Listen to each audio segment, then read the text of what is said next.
गिरधर जन्म मरण रासाती, गिरधर जन्म मरण रासाती। अच्छा करता हूँ यार मैं। So hey guys, very good morning. जय श्री राधे, जय श्री श्याम, जय श्री राधा रमन। क्या हाल चाल? सब बढ़िया। लाइफ अनप्रिडिक्टेबल है, मैंने आपको पहले भी बहुत बार बोला है और मैं आपको फिर से ये बोलूंगा क्योंकि मैंने फिर से हफ्ते का गैप डाल दिया, मैं वीडियो अपलोड नहीं कर सका क्योंकि लाइफ अनप्रिडिक्टेबल है। क्यों?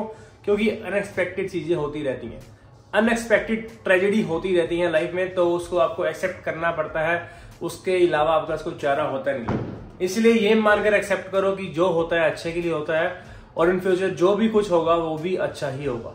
तो जैसे कि मैं आपको कहता हूँ, बी पॉजिटिव ऑलवेज। दुख आता है लेकिन चला जाता है, दिन है तो रात भी आएगी, रात है तो फिर दिन भी आएगा। तो लाइफ अनप्रिडिक्टेबल है, कभी कुछ भी हो सकता है, तो हर किसी सिचुएशन के लिए तैयार रहिए। ऐसा कुछ हुआ है मैं कह सकता हूँ, लेकिन बीत जाता है, कोई बात नहीं। अब हमको आगे बढ़ना होता है, उसके ऊपर बैठ नहीं सकते, क्या कर सकते हैं। ये 3 से 4 महीने मेरे को पूरा साल याद रहेगा मेरे लिए।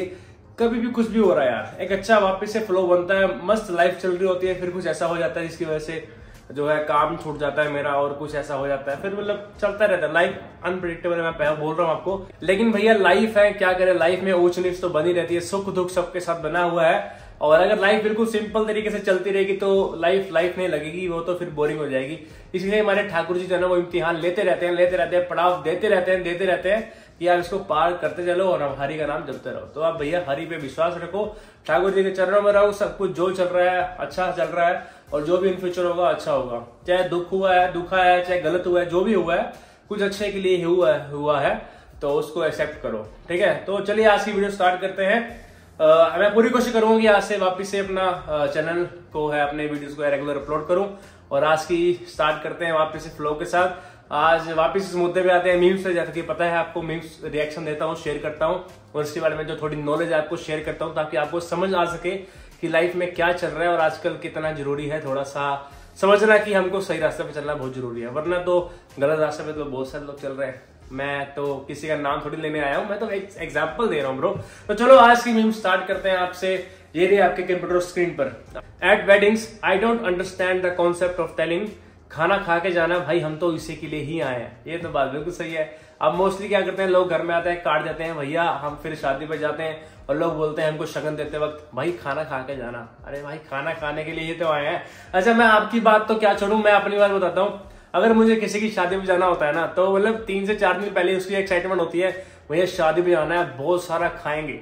हर किसी के मन में होता है, मेरे मन में भी होता है कि बहुत सारा खाएंगे, बहुत सारा। ऐसा क्यों खाएंगे? ये नहीं कि मतलब नई चीजें खाऊंगा, मैं इसलिए सोचता हूँ क्योंकि भैया हम करते हैं, जिम वाले बंदे, हम करते हैं वर्कआउट तगड़ा हैवी, तो हमको होता है कि भैया अच्छी चीजें मिलेंगी खाने के लिए। समझ रहे हो बात को? खीरा मिलेगा, हर तरह का सैलेड मिलेगा और फ्रूट मिलेगा हर तरह का, तो सब कुछ खा लेंगे। Clean eating. ये नहीं, मैं वो वाला बंदा नहीं हूँ कि जाऊंगा पाव भाजी भी खाऊंगा, गोलगप्पे भी खाऊंगा, टिक्की भी खाऊंगा और रात को रोटी भी खाऊंगा शाही पनीर के साथ, और फिर उसके बाद रसगुल्ले भी खाऊंगा, फिर कोल्ड ड्रिंक भी पीऊंगा। ये सब पागलमती मैं नहीं करता। ओवर ईटिंग बोलते हैं इसको। ओवर ईटिंग सही तरीके से करो, अगर गलत तरीके से करोगे तो आपका शरीर खराब हो सकता है, बतंगड़ बन जाएगा। समझ रहे हो बात को? तो अपना सिस्टम यह है कि अब शादी आने वाली है किसी की, तो अपन बिल्कुल क्लीन ईटिंग करते हैं। फ्रूट खाएंगे, बिल्कुल अच्छा कार्ब्स लेंगे, सैलेड खाएंगे, फाइबर लेंगे। रोटी में बिल्कुल रात की कभी नहीं खाता, शादी हो तो भी नहीं खाता। मेरा तो मानना है भाई, मैं शादी पे रोटी खाता ही नहीं हूँ, घर पे रोटी भी नहीं खाता। तो जाऊंगा तो क्लीन ईटिंग करूंगा और बढ़िया खाऊंगा, पेट भर के खाऊंगा, मजा आ जाएगा, उस दिन का कोटा पूरा हो जाएगा। तो मेरा जो शादी में ये सिस्टम होता है, बाकी आपका शादी में क्या सिस्टम होता है मुझे कमेंट करके बताना। और आपकी क्या राय होती है जब 3-4 दिन पहले शादी पे जाना होता है, फिर क्या लगता है आपको, भाई ये करूंगा वो करूंगा, आप मुझे कमेंट करके बताना, ठीक है। तो आते हैं अपनी सेकंड मीम से। घर कहीं, नौकरी कहीं, अपने कहीं, सपने कहीं। भैया ये तो बात सही है, देखा जाए तो आजकल रिश्ते भी कुछ नाम के हैं और नौकरी के पीछे लोग भाग रहे हैं, नौकरी मिलती नहीं है। किसी को नौकरी मिलती है तो वो खुश नहीं होता। और घर कहीं, अब नौकरी करने कहीं दूर जाते हैं, घर रुल जाता है पीछे, घर कहीं घर चला गया और सपने लेते रहते हैं कि सपने कहाँ हैं, सब कब सपने पूरे होंगे, कब ये होगा कब वो होगा। और भैया ऐसा ही होता है, लाइफ अनप्रिडिक्टेबल है। मैं फिर से कह रहा हूँ, लाइफ में कभी कुछ भी हो सकता है। वो करो जिसमें आप खुश रहो। खुश रहना बहुत इंपॉर्टेंट है, सबसे इसके ऊपर कुछ नहीं है भाई, आप खुश रहना बहुत जरूरी है। सपने पूरे हो जाएंगे भगवान की कृपा से। मैं कहूंगा आप बहुत मेहनत करो और आपकी जो लाइफ में जो आप अचीव करना चाहते हो आपको मिले। लेकिन भाई आपको खुश रहना बहुत जरूरी है। घर में रहो और घर के आसपास जो काम मिलता है वो करो। जो आप करना चाहते हो माँ बाप को बोलो, उनको रिक्वेस्ट करो कि मैं ये सब करना चाहता हूँ, वो आपकी जरूर मदद करेंगे। लेकिन जो लोग बाहर जॉब करते हैं, घर दूर होता है उनका, अब उन्होंने ही चूज करा है, उन्होंने ही चूज करा है ना, तभी वो बाहर जाते हैं। अगर वो चूज ही ना करते फिर बाहर क्यों जाते? कुछ लोगों को शौक होता है घर से बाहर जाना। अब देखो लोग कनाडा जाते हैं, ऑस्ट्रेलिया जाते हैं और लोग यूके कहीं भी जाते हैं फॉरेन कंट्री में, वहां काम करने जाते हैं। और जब दिवाली आती है तब वहां पे बैठे रील डालते हैं इंस्टाग्राम पे, यार मेरा तो बहुत मन कर रहा है घर पे जाने का, मैं इंडिया जा नहीं सकता। अरे भाई ये क्या मतलब है? या तो वहां जाओ मत, या तो फिर वहां डाल के वहां पर जाकर रील डालो मत, मेरे को दुख हो रहा है, मेरे को घर जाना, ये कर रहा है। एक साइड रहो, या इधर या उधर। अब वहां पे रहना मैं मानता हूँ आपका दिल करता है आने का, लेकिन फिर गए क्यों थे? क्यों गए थे भाई? 5 साल वहां पे रहना, घर से दूर, फैमिली से दूर, थोड़ी अच्छी इजी बात थोड़ी होती है। कोई टाइम लगता है भाई। घर होता है, बाहर होता है, माँ बाप होते हैं, समझ रहे हो बात को? तो अब मैं आपकी चॉइस है। मैं आपको यही कहना चाहूंगा कि खुश रहो, खुश रहना बहुत इंपॉर्टेंट है और माँ बाप के साथ रहो। मैं यही कहना चाहूंगा, क्योंकि माँ बाप के साथ रहना हमारा प्रीशियस टाइम होता है, उसको गवाओ मत, क्योंकि इन फ्यूचर कुछ नहीं पता कब कौन कहाँ क्या क्या होगा। आप समझ रहे हो मैं क्या कहना चाह रहा हूँ। एनीवे, तो ये है हमारी। अब आते हैं अपनी थर्ड मीम से। डियर हेयर, कोई नहीं टिक रहा लाइफ में, एटलीस्ट तुम ही टिक जाओ। भाई मेरे जो बड़े बाल थे आपने देखे थे, मैं पीछे पोनी करता था, मस्त बाल थे मेरे, इतने अच्छे बाल थे, कितना प्रेम था मेरे को अपने बालों से, प्रेम। लेकिन मुझे कटवाने पड़े। क्यों? क्योंकि मैं हर 3-4 दिन में जब उसको शैम्पू से धोता था, वॉश करता था, इतने सारे टूटते थे हाथ में, दिल करता था कि कटाऊं, हेयर कट करवा दूं। छोड़ यार, स्टाइल के चक्कर में मैं गंजाना हो जाऊं, मेरे को दुख रहता था। बट क्या करूं भाई, बाल रुकने का नाम नहीं लेता था। तो लोगों की बात तो क्या करूं, बाल ही नहीं रुकते, लोगों की बात क्या करूंगा। तो यार मेरे तो बाल टूटते रहते, तभी मैं बाल छोटे करवाया। अब भगवान ने इतना अच्छा चेहरा दिया, छोटे बाल इतने अच्छे लगते हैं कि भैया क्या बताएं, माशाअल्लाह। बाकी आप लोग कमेंट करते ना कितने अच्छे लग रहे हैं। तो चलो अब आते हैं अपनी फोर्थ मीम से, जो कि है तारक मेहता का उल्टा चश्मा। पता नहीं तारक मेहता का उल्टा चश्मा लोग देखते ही क्यों है, पता नहीं क्या गंद शो है यार।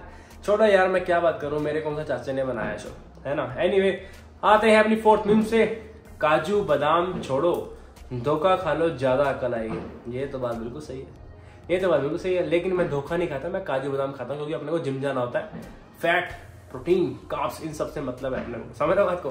तो भैया ये तो बात सही है। और आजकल धोखा ज्यादा मिलता है लोगों को, और काजू बादाम तो बहुत महंगे हैं, वो लोग लेते ही नहीं है, लेकिन लोगों को चाहिए धोखा। एक बात है, एक कहावत है, कौन सीखा है सिर्फ बातों से, सबको एक एक हादसा जरूरी है। लाइफ में जब तक आपका बिल्कुल सही चल रहा है ना, आप सोचते हो भाई यही जिंदगी है। फिर जब ऐसा कुछ हादसा होता है ना, फिर आपको समझ आता है भाई ये जिंदगी नहीं है, जिंदगी कुछ और है। भाई इन सब को छोड़ो, भगवान के चरणों में जाओ, हरि का नाम जपो, सब कुछ समझ आएगा। एक बार वृंदावन धाम जाओ। ये जो वैसे तो ये किसी और से रिलेटेड मीम्स है, लेकिन मैं आपको इसको सिंपलिसिटी से बता रहा हूँ कि आपको इसको किस वे में लेना है, समझ रहे हो। ये बात कर रहे हैं रिलेशनशिप की, वहां से धोखे खा लो। अब लोग बोलते हैं बॉडी बनाने तो ब्रेकअप कर लो, धोखा रिलेशनशिप में आज ये कर लो। बॉडी बनाने के लिए मैं पहले रिलेशनशिप में आऊं, फिर धोखा खाऊं, फिर बॉडी बनाऊं। हमने 10 साल से वर्कआउट करना है, बॉडी बनाई है, अच्छी अचीव करी है, नाम कमाया भगवान की कृपा से। हमने कोई धोखा वोखा नहीं खाया, और हमने अपने मोटिवेशन के बिहाफ पे बॉडी बनाई है, ठीक है, धोखे के बिहाफ पे नहीं। एनीवे, बाकी आपके ऊपर डिपेंड करता है। धोखा खाना तो भाई जाओ धोखा खाओ, तुम्हारे ऊपर डिपेंड है। It's your choice, it's not my choice, है ना। अब आते हैं अपनी फिफ्थ मीम से। बुरा वक्त दिखाई नहीं देता, पर दिखा बहुत कुछ जाता है। भाई ये बिल्कुल सच बात है। हमें 4 महीने पहले की बात है, पापा के साथ जो कुछ हुआ था, और बुरा वक्त था, उसने बहुत कुछ सिखाया, बहुत कुछ, क्या मैं कह रहा हूँ, बहुत कुछ सिखाया। पता लग जाता है कौन कौन साथ होता है, कौन साथ नहीं होता। और लाइफ में अगर पापा जो काम करते हैं उनको, पापा जब नहीं करते हमको कैसे करना होता है। घर में कोई चीज खराब हो गई, पापा ऑलराउंडर होते हैं भाई, ऑलराउंडर। घर में कोई भी चीज हो, लेने जाना हो पापा लेके आते थे, और कोई चीज खराब हो पापा बना देते थे, कोई छोटा मोटा काम हो, ये करना हो वो करना हो, हर चीज पापा पापा पापा पापा की जगह कोई नहीं ले सकता। पापा इज माई लव। हर किसी को, बच्चे को अपने माँ बाप से प्यार होता है। और मैं तो यही कहूँगा कि भाई माँ बाप के साथ वक्त बिताओ। बुरा वक्त बहुत कुछ दिखाता है भाई, बहुत कुछ दिखाता है। थैंक गॉड कि हमारे माँ बाप इतने अच्छे हैं, और उनका आशीर्वाद हमारे ऊपर बना रहे। तो मैं यही कहूँगा, बुरा वक्त सबके पास आता है, लेकिन उस बुरे वक्त से लड़ना, बुरे वक्त में आपके अपने आप को मेंटेन रखना, ये सबसे बड़ी बात है। ठीक है, बुरे वक्त को अपने ऊपर हावी नहीं होने देना। आया है चला जाएगा, जो भी हो रहा है अच्छे के लिए हो रहा है, इस बात पे बिलीव करना। ठीक है, भगवान आपके साथ है, चिंता मत करो, बस बिलीव करो, बिलीव। ठीक है, बुरा वक्त आएगा चला जाएगा, don't worry, always be happy. 6 memes, झूठ बोलने से पाप लगता है और सच बोलने से मिर्ची लगती है। अब क्या करें तो करें क्या, क्या करें भाई, क्या करें। मैं तो यही कहता हूँ कि भैया सच बोल दो, 2 पल 4 पल की मिर्ची लगेगी, एटलीस्ट सही तो लगेगी। वरना झूठ जो होता है वो झूठ के ऊपर फिर झूठ, फिर झूठ, फिर झूठ, फिर झूठ बोलना पड़ता है, बोलना पड़ता है। इस चक्कर में बंदा कितने झूठ बोलता है, और कल को जब उस बंदे को सच का पता चलता है तो फिर वो टूट जाता है कि उसने मुझे झूठ क्यों बोला। गुरुदेव कहते हैं कि वाणी होती है हमारी, वाणी जुबान जिससे हम कुछ बोलते हैं, कट वचन नहीं बोलना चाहिए, उसको बहुत दुख होता है, दर्द होता है। तो इसलिए वही सच बोलो, साफ बोलो, बिल्कुल गलत मत बोलो, चाहे वो कोई भी हो, आपके पास का बंदा हो या दूर का बंदा हो, तो दोस्त हो। ठीक है, आई होप आप समझ रहे होंगे कि मैं क्या कह रहा हूँ। अब आते हैं अपने 7th मीम्स के ऊपर। ये रही आपके कंप्यूटर स्क्रीन के सामने, इसका जवाब सोच समझ कर देना, क्योंकि ये है 7 करोड़ का सवाल। अबे मजाक कर रहा हूँ यार। कीमत तो दिल की होती है, वरना चेहरा तो कुत्तों का भी क्यूट होता है। अरे भैया क्या बात कही। नो डाउट कुछ कुत्ते क्यूट होते हैं, लेकिन कुछ कुत्ते बहुत डेंजरस होते हैं, और ऐसे ही कुछ इंसान बहुत डेंजरस होते हैं और उनका चेहरा थोड़ा सा क्यूट होता है। आपको ध्यान से समझना है और उनके साथ दोस्ती करनी है। मैं तो आपको यही कहूंगी भैया, वैसे तो मैं दिल विल प्यार व्यार मैं क्या जानू, मैं बस आपको यही कहना चाहूंगा कि अपने दिल को सही जगह लगाओ, गलत जगह नहीं।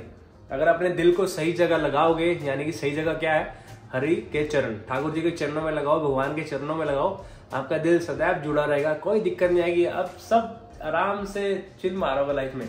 अगर आप अपने दिल को गलत जगह लगाओगे, आपको पता गलत जगह क्या है ना। अब मैं एग्जांपल थोड़ी दूंगा, आपको गलत जगह लगाओगे तो फिर उसके सामने से दिल टूटेगा, दुख खाएंगे, यार ऐसा क्यों हुआ मेरे साथ, मैंने ये क्यों किया, उसने मेरे साथ ऐसा क्यों किया, फिर रोते रह जाओगे। इसलिए अपने दिल को सही जगह लगाओ, गलत जगह नहीं। बाकी आपकी मर्जी है, इट्स योर चॉइस, मेरी कोई गलती नहीं है, मैं तो आपको समझा सकता हूँ सिर्फ, है ना। तो चलो बात करते हैं अपनी 8 मीम्स की। ये है आपके कंप्यूटर स्क्रीन पर। पहले आंखों पे थोड़े से डार्क सर्कल थे, अब डार्क सर्कल में थोड़ी सी आंखें हैं। ये तो बात देखी है मैंने कुछ लोगों की, जो बहुत डिप्रेशन में रहते हैं, जो बहुत टेंशन लेते हैं, जो 24 घंटे आई थिंक फोन चलाते हैं, उससे होता है या नहीं होता, लेकिन इतना पता है कि डिप्रेशन से और ज्यादा ना सोने से और इस चीजों से, टेंशन लेने से जो है ना, डार्क सर्कल बढ़ जाते हैं और आंखें जो अपनी अंदर चली जाती हैं और कमजोरी बोलते हैं, शायद उसको ऐसे ही बोलेंगे, मुझे तो नहीं पता, भगवान ना करे मेरे साथ हो। भैया अपना स्लीप प्रॉपर लो, टेंशन मत लो, डिप्रेशन में मत जाओ। और यही कहूंगा, आप सही है ना, आप किसी के बारे में इतना सोचोगे, टेंशन हो गई, ब्रेकअप बारे पागलबंती करोगे, तो फिर तो भैया डिप्रेशन तो आएगा ना तुमको, है ना। श्री प्रेमानंद जी महाराज क्या कहते हैं, इन सबको छोड़ो, हरि जी के चरणों में लगो, ठाकुर जी का नाम जपो, सब ठीक रहेगा। बाकी अब डिप्रेशन बहुत सारे लोगों को होता है आज के टाइम पे, पता नहीं किस किस टेंशन में लोग बैठे हैं आजकल, अब मैं क्या बताऊं। एनीवे मैं तो यही कहूँगा कि आप हरि का नाम जपो, अपना रेस्ट प्रॉपर लो, अच्छे से सो, और डिप्रेशन किसी की बात की टेंशन मत रखो, जो हो रहा है अच्छा हो रहा है। और यही कहूँगा अपना स्लीप सर्कल सही करो। कुछ लोग रात में नहीं सोते, दिन में सोते हैं, अलग सिस्टम होता है उनका, तो मैं यही कहूँगा कि अपने सिस्टम को सही से मैनेज करो। और इसकी मेडिसिन आती है क्या वैसे, पता नहीं, कुछ शायद आती है, मैंने सुनी नहीं। मेरे कैसे, मैंने सिर्फ लोग किसी एक को देखा है, ये नहीं पता कि मेडिसिन आती है या नहीं आती। आती होगी तो शायद, पता नहीं, मेरे तो नहीं है, थैंक गॉड ना भगवान कभी मेरे आए। मैं बिल्कुल खुश हूँ और मैं बिल्कुल सोता भी सही से हूँ, बाकी पता नहीं दोस्तों। अब तो आते हैं अपनी 9th थीम से। आज की अपनी लास्ट मीम ये है, जिसका कोई नहीं होता उसका कोई नहीं होता। अरे पागल है क्या, पगली पागल है, रुलाएगी क्या। जिसका कोई नहीं होता ना, पहली बात तो सबका भगवान होता है। ये आपको लगता है कि भाई मेरा कोई नहीं है, मैं तो ये अकेला हूँ, ये सब आपका डिप्रेशन है, ये सब पागलबंदी है। हमारे ठाकुर जी अपने भक्त को कभी अकेला नहीं छोड़ते, वो हर पल उनके साथ ही होते हैं। ये आपके ऊपर डिपेंड करता है कि आप उसको कैसे समझते हो।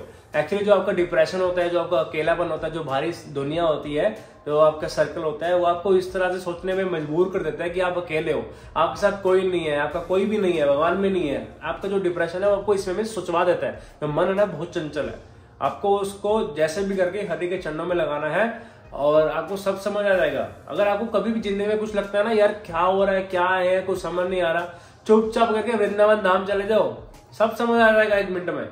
जो भी गया समझ के ही आया है, जो मर्जी। भैया मुझे तो अपना एक टाइम याद है जब मैं पहली बार गया था, वो अपन किसी और दिन बात करेंगे। लेकिन अगर आपको लगता है ना लाइफ सही नहीं चल रही, ऐसा हो रहा है ऐसा हो रहा है, मतलब समझ नहीं आ रहा, डिप्रेशन है, ये सब कुछ नहीं होता भाई, अकेला गोलापन, ये सब बाहरी बातें हैं, संसारी बातें हैं। अब वृंदावन धाम जाओ, सब समझ आ जाएगा। बाकी इसके ऊपर और डिटेल में बात तो किसी और वीडियो में करेंगे। मैं तो आपको नॉलेज दे रहा हूँ थोड़ी सी, हालांकि मैं होता ही क्यों हूँ समझाने वाला, एक थोड़ा सा आपको रिएक्शन बता रहा हूँ, आपसे अच्छी बातें ही शेयर कर रहा हूँ। मैं कुछ गलत तो नहीं कर रहा ना, वो लोगों की तरह जो लोग गलत करते हैं, ये करते हैं वो करते हैं। मैं तो आपको सही समझा रहा हूँ कि भैया ये भार रूपी संसार है, डिप्रेशन कुछ नहीं होता।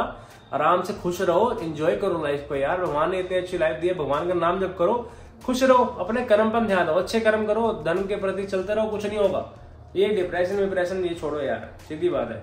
एनीवे दोस्तों, मैं आपको यही आज की मीम से आपके साथ शेयर करना चाहता था। अगर आपको कुछ अच्छा लगा है टॉपिक में तो मुझे कमेंट करके बताना कि भैया आपको ये बात अच्छी लगी है। अगर आपको कोई गलती लगी है मेरी तो मैं उसके लिए क्षमा चाहूंगा कि मैंने कुछ गलत कहा आपको।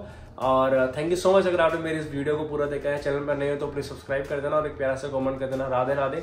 और डिप्रेशन को छोड़ो यार, हरि को भजो, हरि के नाम को भजो, ठीक है। डिप्रेशन कुछ नहीं होता, एंजॉय करो लाइफ को, चिल मार, ठीक है दोस्तों। मिलते हैं आपको नेक्स्ट वीडियो में। पूरी कोशिश करूंगा वापस से फ्लो बढ़ाऊं एंड अपने को करना है यार, अचीव करना है। सबके अपने अपने सपने होते हैं, सबको पूरे करना है, मुझे भी पूरे करने हैं अपने माँ बाप के सपने। और मैं यही दुआ करूंगा कि आपके भी सपने पूरे हों, श्री लाडी जी आपको कृपा बरसावें और आप हमेशा खुश रहो, प्रसन्न रहो, ठीक है।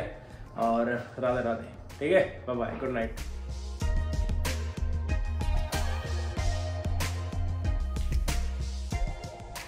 अब आते हैं अपनी 7th मीम्स के ऊपर। ये रही आपकी कंप्यूटर स्क्रीन के सामने। इसका सवाल आप सोच समझ कर देना। इसका जवाब है 7 करोड़ है, ठीक है बोल रहा हूँ। अरे भाई ये सवाल 7 करोड़ का जवाब नहीं क्या होगा यार। अगर तुम केवीसी पे गया ना, केवीसी वाले तेरे पे केस थोप देंगे, ये कौन किसको बुला लिया।